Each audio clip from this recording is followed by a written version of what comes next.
she theyem o sarma soma kha mic kha imute in ka sia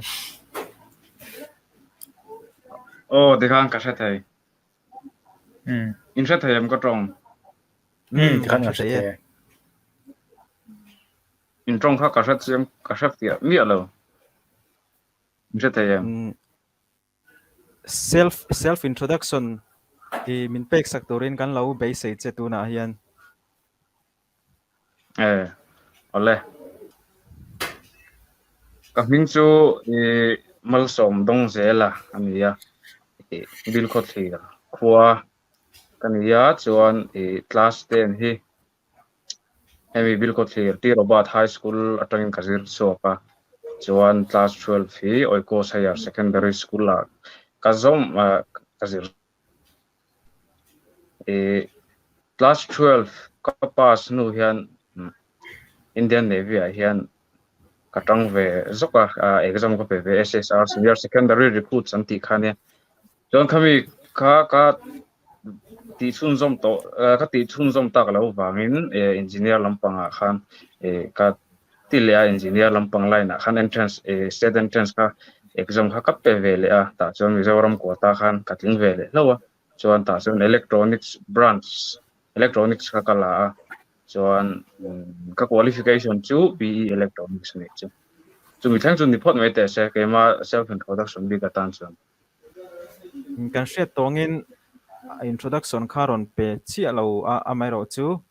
kum sa ni le som pakua akhani ta in ka ria sang ni som pakua sa ni le som ni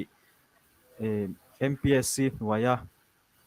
Inspector Excise Mizoram Excise and Narcotics Department hnuaia Inspector kami post ro kan la ka khanin atlinga sa ni le som ni pakhat komin tham pasalok khan yang chu khata han interview ten neya atling chowa kami kha kan lom puye me ma zaina hianin special guest ate kan so mania kha kan lo hriat tan kan soi ma sa ni sela zona kha kan in zo tanga i hriat theyang angin min lo changa nga exam bera nge itlin to ti le tuna itlin na te tin tuna itlin na hi voyang zat i exam na nge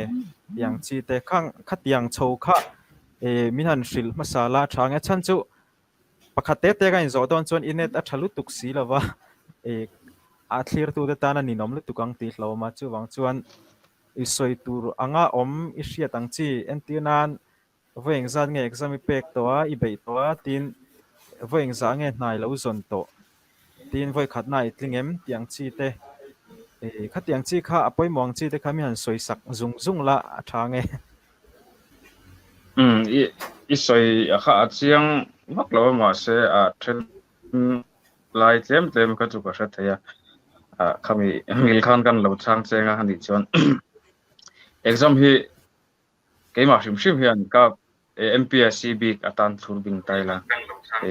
sang ni le som panga atang khan ka pe ve ma se khati hun lai kha chong ke ma kha inzir tak na ko ka nei lawa a pek satli ave chung te hau dala tiang rang chi khan ka pe chhovel mai mai a sang ni som pasar i vel theng ka chu chuan sang ni som pasar khan nu pui te kan han nei ve a fa te kan han nei a chuan khami nu atang che khan ke ma po mo phurna e lo sang chho zela wang khan nu pui fanau te nei ta kha chuan khata tang khan ke ma na sa takin tumru na min siam ve a chuan sang ni som paria ta tang khan AE kalai ni engineer ni wang hian AE ni hi ka tung ve char MES exam pe ka assistant engineer vel ni ve ka tum char sang ni som pakwa thleng ka chuan preparation atan AEB ka tan hian kan prepare ve a chuan hemi tuna katlin na Inspector Excise Narcotics bi ka hi chuan 2019 atang che khan hemi line lampang entirnan general deuhleka arti teteng lampang syllabus deuhleka hi 2019 atang che khan kan prepare ve a chuan khami inspector post khat unlock tura khan November October tha exam tur ding ka ria ka August thla vela tang khang ke prepare ve tana kami lampang syllabus ka chong ka tling zo talawa chuan akum le a khan 2020 khan post thum ruak inspector tuna ka tlin na hi exam tura ti ne ma se covid vela wang khan an postpone chhaule ta chara chon 2021 February thla khang kan in exam han ta chauta chon ta chuan ka thei to ka ke ma khang ka chu ve covid awanga khamia enge postpone vel awang te khang ke ma po hun te kha kan nei tam pha ve zela ka tang ka chon tu tang chuan enge hemi englo hi February thla kan in exam hi hun tam tak nei pha ka nei pha na wangin ka tin ve thei ani chuan in mo ani le inspector khami kha exam ta exama in buat sai chho dan le mark score mark muza tang chi le interview vela enge anzo na te tin interview kha mizo tong nge English in an conduct tiang chi te kha voin lama khanin WhatsApp lama khanin kanin betawa khami ang dung zui deuh khanin min lo chan sak mai do na mi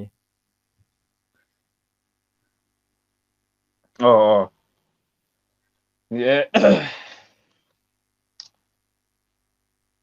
englo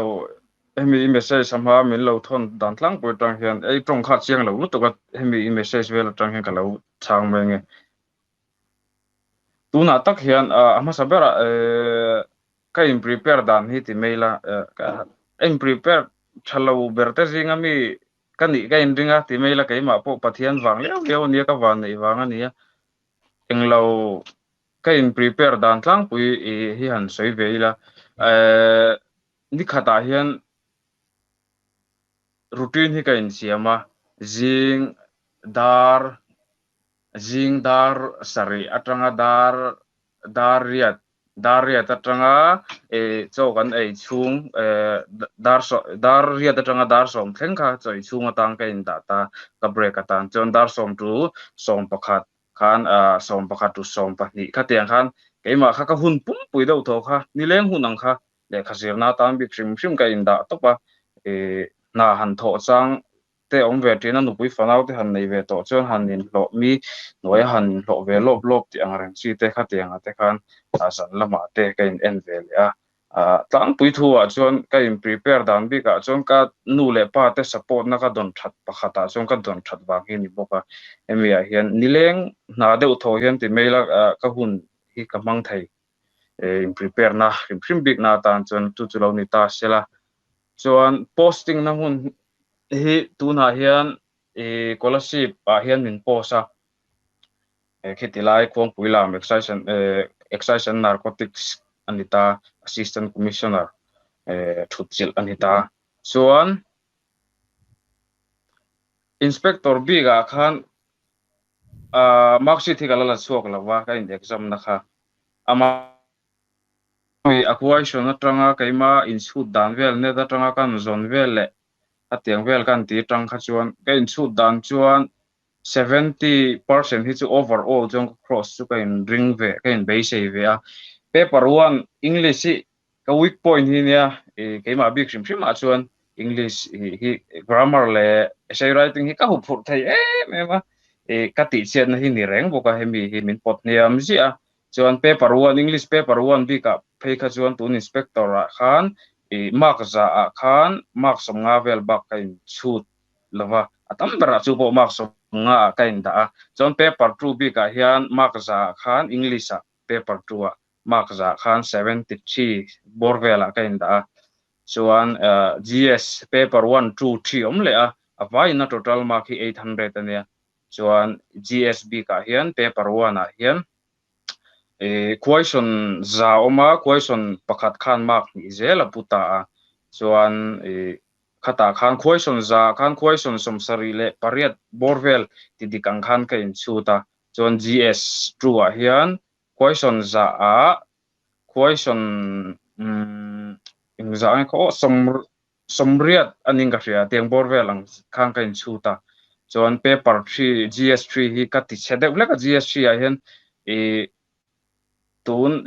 englo inspector one exam bi ka khan science and technology lampang kha tlem khan e kumdang a alo so to thin dan ngai to chen an lo bai har ve de kin ka ria kam mi khan min pot ni me ma chu ta chuan kha kham kam mak min ti chetu pakhat ne ta khan question za kha question som ruk le paruk ti ang bor ve langin adik angin kain chu chu chu kain chu dan tlang pui ani ta chuan chu tiang deuh chu ani mai in ka ria ka han helaya anga kan chuan englo na a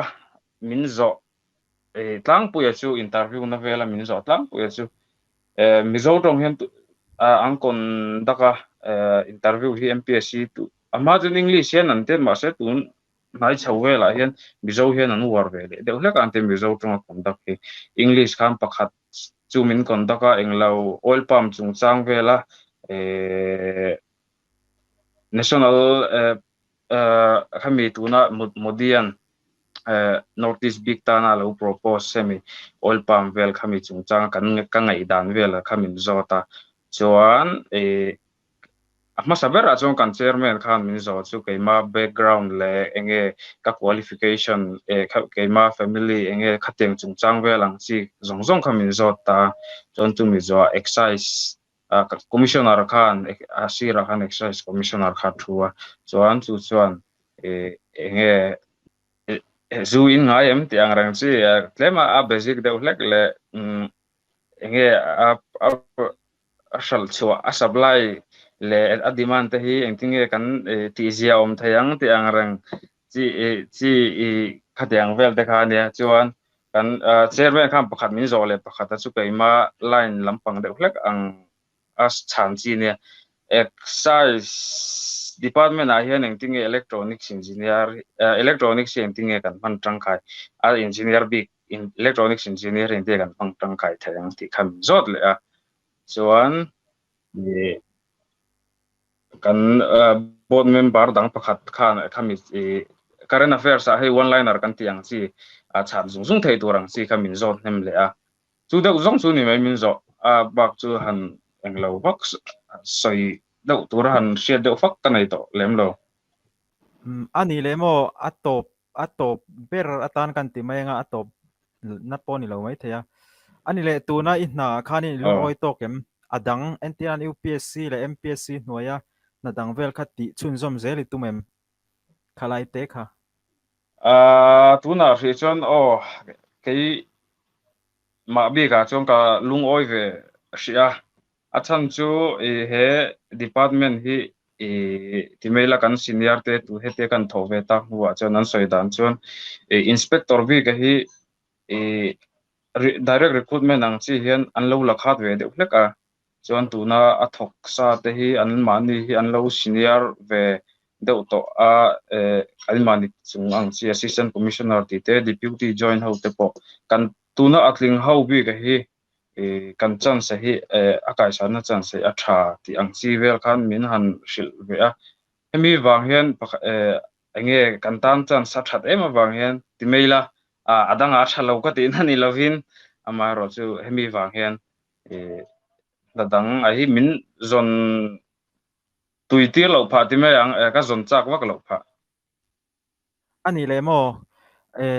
comment lama khanin zo na oma physical lampang khan ron zo ta engtin nge physical test lampang hi neyem written de clear khai ron so ya physical test kha ma sab ka hang kan nei ta Rajiv Gandhi Stadium ball pui khilai khen kan tlana metar za kha second som panga thlen tur ania chuan metar zariat kha minute thum chunga thlen tur ania meichia lo tlan ve te po kha metar za khan an tlafai hal de meichia le mi pa kha asan pa a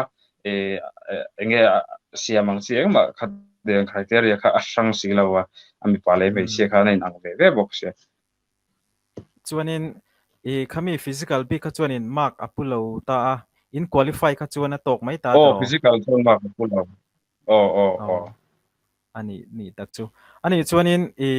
in exam na le khabu vel kha engtin nge engle khabu tenge izir entinan online ang chi te mang tangkai PDF material tiang chi coaching ikalem ti thleng te po khanin isoi theng chu nia coaching hi timela ka kalmi lawa keima hian kein en chuak ve a englo arihan bu hi kalaya enge ama alo ti thang to te khatiang kan zo hian arihan bu hi lutuwa ti veron tia arihan bu kalaya chon arihan bu hemi topic sa zir hian chumi topics le MPSC group A le B gazetted syllabus anda khami topics mil tur khan le khabu kha kalai vele boka chon le khabu chu midang poinan man lar vek thawni karenga he Indian polity a chon Laxmikan kan ti te chuan economics a chuan Ramesh Singh zia kha ani boka chon geography tak khi chu le khabu han ron bi hi kan nei lawa NCRT kha 11 le 12 kha kena geography bi ka tang hian chuan class 6 to class 10 hi helai kan vela no pang sikul le khabu textbook vel ka ho kol saka chu tiang vel tanga in en chu kan geography bi tak ki chu chon mizo hi YouTube mi channel mi po ka mang tang ka ai khop mai ti alo mom khop mai englo ka mang tang ka ya lo chuak nem boka chuanin mizo a chuan aral mangai sanga zia kha ka en na sa boka chuan man lai mizo kalphung James zo khu mati te chuan mizo mi narrative vela chuan PDF fin ke na chuan mizo nun hlui F lian ming thanga le B lal thang lian a zia khami te kha ke na tiếng đâu chú ni mai mi zo khami yang lo bi ka a chuan science and technology hi chu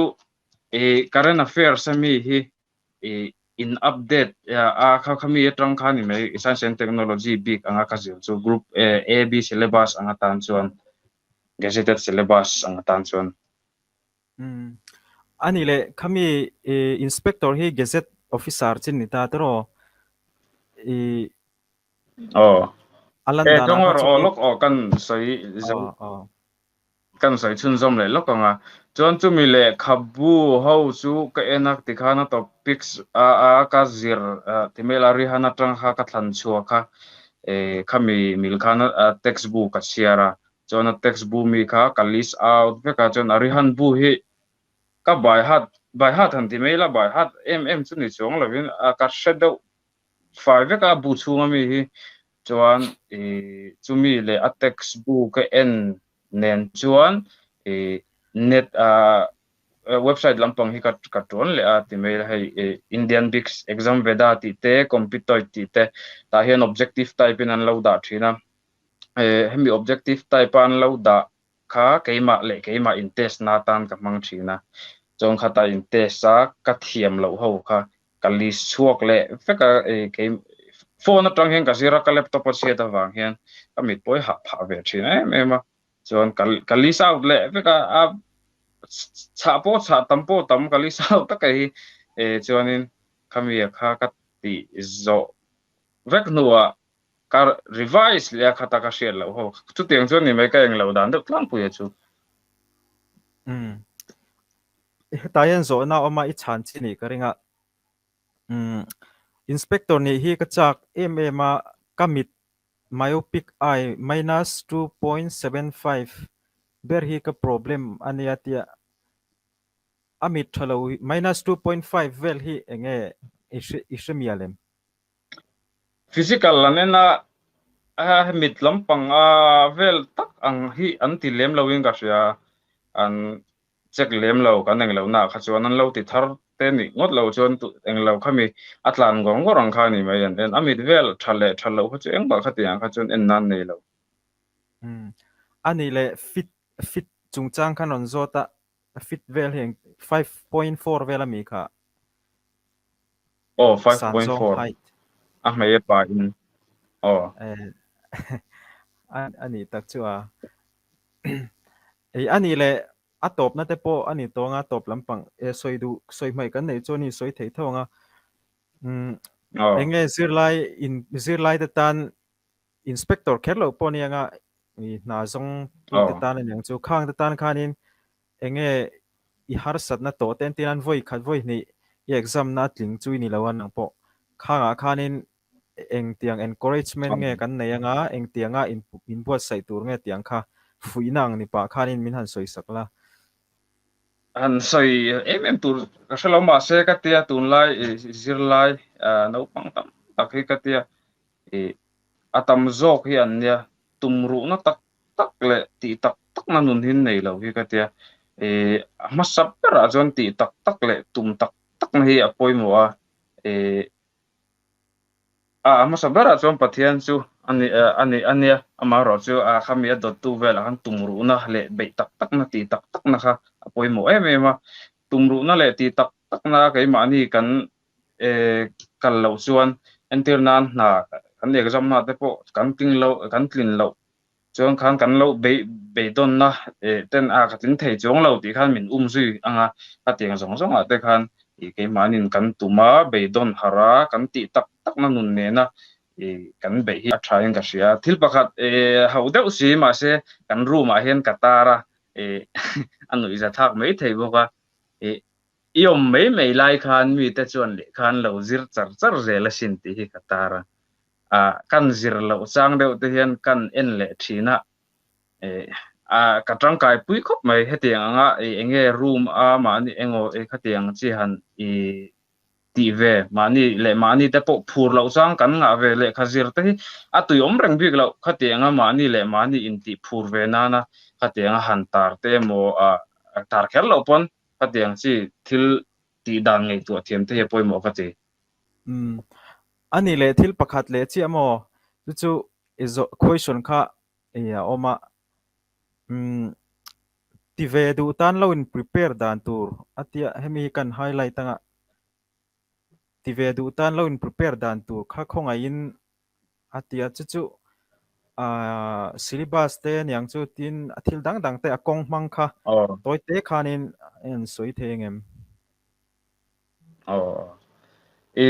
MPSC website da khan ni ziak veka kami group A and B gazetted syllabus tia khan chuta tang chuan an mani website da khan lut ula chuanin syllabus ti kha lo omanga syllabus kha in click anga chuan group A and B gazetted syllabus ti kha lo lenga in click lenga in download anga ta chuan enge topics khan an ron in then sanga hu vek thei meng om vek meng ta chuan a share vek thei hei kan la lenga engzat nge percentage de tur inspector exama khan chuan general science kha harati vem engtinge general science peak kha in prepare ron tia ka percentage hi marksheet kala lak so lo wang hen kai po hian ka sabik lo ma se ka in shoot ve da na tang chuan hei net vel le khati anga ka in shoot atang kha chuan answer ki te answer te ka zonga khati anga tang kha chuan overall 70% chunglam hi chu ni ka reng ka sai fok thei bik lo kai pon chuan general science kha kai pon har ka ti khopa ka in prepare da na chu englo current affairs semi science and technology vel hi ke en nem ka en nem hrim hrima kami wang khan tlem chon min ti zia om pha ve dewa ma se har chu ka ti khop me ani le mo tom na tak tak tan engineer line kha hei zirta chuanin mizoram anga khanin electronics tero kha zir kha khami khanin enge soidu nem entinan ilo zir to na khan electronics kha entinan tunla ya chuanin engineer lo zir don taila mizoram kan thok tu ni chuan civil te la ka lo ngai ta ani lo chuan na khalo wang ta ni amai ro chu kumtin hianin engineer ko ta hianin civil te electronics computer tiang chi kha tam chi sang sang khom ta ni electrical mechanical te pawh ni anga khanga khanin kan han zira amai ro chu kan ron zir zowa mizoram a thaw kan du le ta mizoram hian MES hianin civil ti lo hi chu JE ate pawh ni anga SDO tiang ti chi ate pawh hianin civil lo hi chu a om vak bok si lawa na khamia khanin tuna engineering zir class 12 pasa engineering zir tum mek te tan hianin enge khami kha cha du le enge advice ang chi te nei duem nga tinge nang man electronics kha I thlanga chuanin hnai mulo wangin hemi arts lampang ti maila general line a hianin kal ini ti kha khalai te po kha clarification kha an pela I trong khat siang lo thei lu to ga ma se ka siat ang sun deuh hlek ang atang mi le kan a chan na chuan lo siam lenga electronics si Mizoram a hian enge engineer ho chuan in shathong ma ala lo te ta kan soinga a scope hi azim em a chan chu Mizoram te nga chuan hei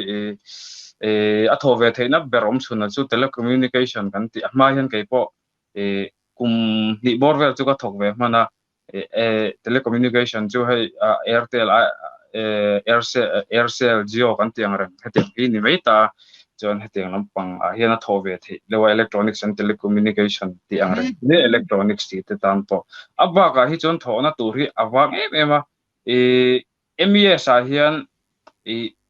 entirnan PNE a hian post lo rok ta se chu hemi post rok a hi electrical le ka ria so lo chuan electrical le computer engineer le IT le electronics ho hian kan deal kop hian ni hian ka ria hemi wang hian chan si achia ka em a chuan hemi wang hian MES ke exam du to lawa ka ti to lo na chan general line lampang art subject ka kain le na chan pakhat po chumi wang chu ni ta Mizoram bik anga tan chong ke ma chon engineer a chon civil club hi chu kalati lo chuan apa ni na chuan electrical hini le chuan pathum na chuan mechanical architecture te point an thalu tu mani asum don na a private farm mo khatiang chi te han ti chuan architecture point an thalu tu abak ang hi chu timela computer engineer ti ang rang te po han ti tak dong chun Mizoram nen hian enge hemi a engineer scope mil khop turang hi Mizoram hian kan la nei chialo hian ka sia phairama han tho du te chun ma se tam chu tam ve ta computer electronics yang rem chu ma se Mizoram bik anga tam tak anga hi chuan scope chu jim khop me engpo ni sela nakina net chakjok te nei huna hei aya fi azok ten kan in kom le tura ngai la kha soi tur kha tam riau in ka ria kan in zot seng don lawa zaina hianin engpo ni sela hun temiron man pui awang le kan som na te min lu saka wangin min ti hlotlin sak wangin kan loma nakina hun thazok te kan nei nga rem chang zoka te nge net tha te kan nei huna kan in kom le tura ngai la tro ole te reng mai